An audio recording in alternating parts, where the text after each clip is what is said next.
கிறிஸ்துவுக்குள் அன்பானவர்களே, ஆண்டவரும் இரட்சகருமானவர் இயேசு கிறிஸ்து அவருடைய விலையேறப்பெற்ற நாமத்தில் நான் உங்களை வாழ்த்துகிறேன். கர்த்தர் உங்களை ஆசீர்வதிப்பார். இன்றைய அனுதின உணவில் கர்த்தர் நமக்கு கொடுக்கிற வார்த்தை யோசுவா 1ஆம் அதிகாரம் 9வது வசனம். நான் உனக்கு கட்டளையிடவில்லையா? பலங்கொண்டு திடமனதாயிரு, திகையாதே, கலங்காதே, நீ போகுமிடமெல்லாம் உன் தேவனாகிய கர்த்தர் உன்னோடு இருக்கிறார் என்றார். அன்பானவர்களே, இந்த வார்த்தையில், இந்த வசனத்தில் ஒரு அற்புதமான ஒரு கருத்தை ஆண்டவர் சொல்கிறார்.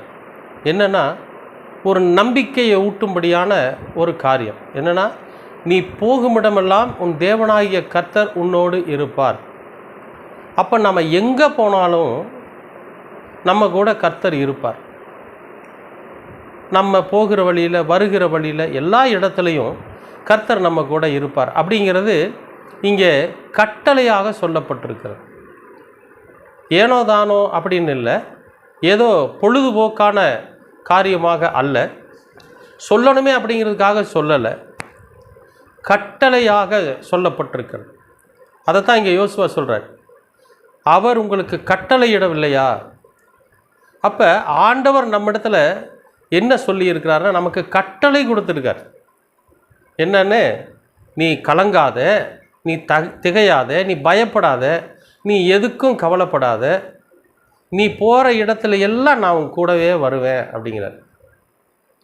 அப்போ இதில் நமக்கு என்ன நாம் புரிஞ்சுக்கணும் அப்படின்னா, கடவுள் நமக்கு ஒரு சில காரியங்களை சொல்கிறார். இந்த யோசுவாவின் இடத்துல ஆண்டவர் சொல்லி இருக்கிற விஷயம் நம்ம எல்லாருக்கும் தெரியும். அதே மாதிரி தான் நமக்கும். நாம் எல்லாருமே யோசுவாவை போல தேவனால் தெரிந்து கொள்ளப்பட்டிருக்கிற ஜனங்க. அப்போ நாம் தெரிஞ்சோ தெரியாமலோ செய்கிற ஒரு சில தவறுகள் இருக்குது பார்த்தீங்களா, அதில் தான் நம்ம கடவுளிடத்திலிருந்து நாம் இடைவெளியை பெறுகிறோம். கடவுளுக்கு நமக்கு இடைவெளி ஏற்படுகிறது. அப்போ என்ன காரியத்தினால கடவுளுக்கும் நமக்கும் இடைவெளி ஏற்பட்டிருக்கிறது என்பதை பார்த்து அந்த காரியத்திலிருந்து நம்மை விடுவித்து கொண்டு, இந்த பக்கம் அந்த பக்கம் போகாமல், இங்கே போனால் நல்லா இருக்குமே, அங்கே போனால் நல்லா இருக்குமே அப்படிங்கிற பாதை மாறி போகாமல், கர்த்தர் காட்டியிருக்கிற ஒரே வழியில் நாம் பயணிக்கிற போது நம்முடைய வாழ்க்கை பயணமானது மிக சிறப்பாக இருக்கும். இப்போ உங்கள் எல்லாருடைய வாழ்க்கையிலும் ஆண்டவர் முன்னும் பின்னும் இடமும் வலமுமாக பாதுகாப்பாய் பயணிக்கிறார். இங்கே சொல்கிற ஒரு கட்டளை, ஒரு வாக்குத்தத்தம் என்னென்னா, நீ போகுமிடமெல்லாம் நான் உன்னோடு கூட இருப்பேன். அப்போ நாம் எங்கே போனாலும், எதை செய்தாலும் கர்த்தர் நம்ம கூட இருப்பார். இதுக்கு நாம் என்ன செய்யணும் அப்படின்னா, நாம் போக புறப்படுகிற போது ஆண்டவர்கிட்ட சொல்லிட்டு போகணும். ஆண்டவரே, நான் இப்படி ஒரு காரியமாக புறப்பட்டு போகிறேன், எனக்கு ஒரு ஆபத்தும் வராதபடி நீங்கள் எனக்கு பாதுகாப்பாக வரணும்னு சொல்லி ஆண்டவரிடத்தில் நம்ம சொல்லிக்கிட்டு போகணும். ஒரு சின்ன சாட்சியை சொல்லிடுறேன். கடந்த சில நாட்களுக்கு முன்பு நானும் என் மனைவியும் 2 வீலரில் பைக்கில் போயிட்டு கண் ஆஸ்பத்திரிக்கு போயிட்டு வந்துக்கிட்டு இருந்தோம். வர வழியில் திடீர்னு அவங்க ஒரு கடையை பார்த்துட்டு அந்த கடைக்கு போகணும்னு சொன்னாங்க. அப்போ அந்த கடையை ரோட்டிலிருந்து வலது பக்கம் இருக்குது. நான் வண்டியை நிறுத்திட்டு ஏதாவது வாகனங்கள் வருதா, யாராவது வர்றாங்களான்னு பார்த்துட்ருக்குறேன். அப்போ பின்னால் வந்த வாகனங்கள் எல்லாம் போயிடுச்சு. அப்புறம் சரி திரும்பலாம் அப்படின்னு சொல்லி நான் வலது பக்கம் திரும்புகிறேன். பயங்கர வேகமாக ஒரு வாகனம், ஒரு ஒரு ஒரு ஜீப்பு மாதிரி ஒரு வண்டி பயங்கர வேகமாக வந்து எங்கள் மேலே இடிக்கிற மாதிரி வந்து வலது பக்கமாக திரும்பி அப்படி ஒதுங்கி போய் எங்களை திட்டிகிட்டு அவர் போகிறார். தப்பு எங்கள் மேலே தான். ஏன்னா அந்த வண்டி எங்கேருந்து வந்துச்சு, எந்த சந்துக்குள்ளேருந்து வந்துச்சுன்னு தெரியலை. ஆனால் அவ்வளோ வேகமாக வந்துச்சு. கர்த்தர் எங்களை காப்பாற்றினார். ஒருவேளை நாங்கள் அந்த வண்டியில் அன்றைக்கு பட்டிருந்தோம்னா என்ன ஆகிருப்போன்னு எங்களுக்கு தெரியல. இன்றைக்கு செய்தி கொடுக்க நான் இருப்பேனோ என்னமோ அதுவும் தெரியல. கர்த்தர் எங்களை காப்பாற்றினார். ஏன்னா நான் ஒவ்வொரு முறையும் ஒவ்வொரு விஷயத்துக்கு நான் போகிறப்ப ஆண்டவரை முன் வச்சு தான் போவேன். அப்போ அவர் எங்கள் கூட இருந்ததுனால அன்றைக்கு நாங்கள் பாதுகாக்கப்பட்டோம். அன்பானவர்களே, உங்களுக்கும் நான் அதை தான் சொல்கிறேன்.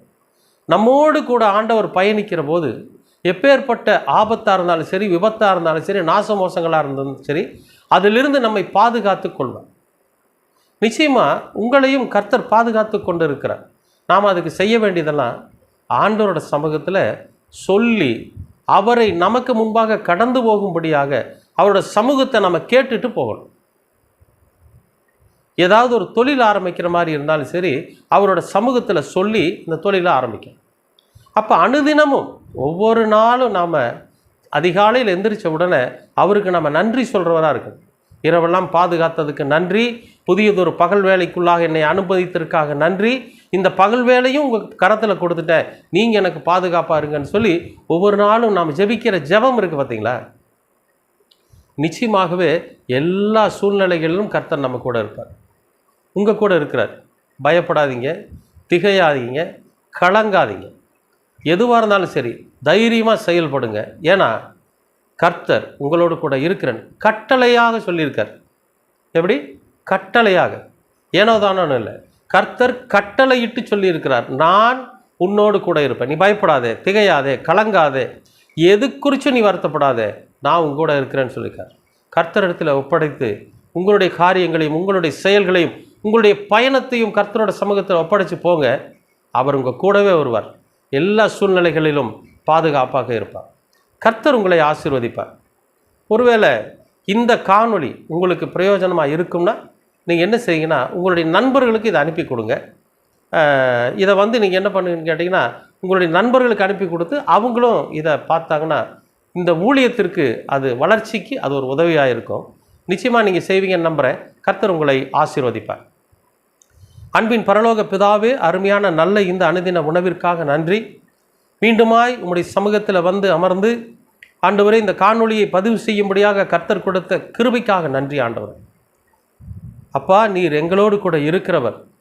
நாங்கள் பயப்படாமல் தைரியமாய் எல்லாவற்றையும் எதிர்கொள்ளுவதற்கு நீர் தைரியமாய் இருந்து, நீர் பாதுகாப்பாக இருந்து, நீர் எங்களுக்கு ஒரு ஊக்குவிப்பாக இருந்து, நீர் எங்களோடு கூட வருகிறதினாலே உமக்கு நன்றி செலுத்துகிறோம். நாங்கள் பயப்படாமல், நாங்கள் கலங்காமல், நாங்கள் திகையாமல் இருக்க நீர் எங்களோடு கூட இருக்கிறீர் என்கிற நம்பிக்கை எங்களுக்கு இருக்கிறது. எல்லா சூழ்நிலைகளிலும் எல்லாவற்றையும் நாங்கள் உம்மிடத்தில் ஒப்படைத்து நாங்கள் பயணிக்கிற போது நீர் எங்களோடு கூட வருகிறீர் என்பது உண்மை. அதற்காக உமக்கு நன்றி செலுத்துகிறோம். எல்லாவற்றையும் உமது திருக்குமாரனாம் இயேசு கிறிஸ்துவின் வழியாய் கேட்கிறோம் நல்ல பிதாவே. ஆமேன், ஆமேன், ஆமேன்.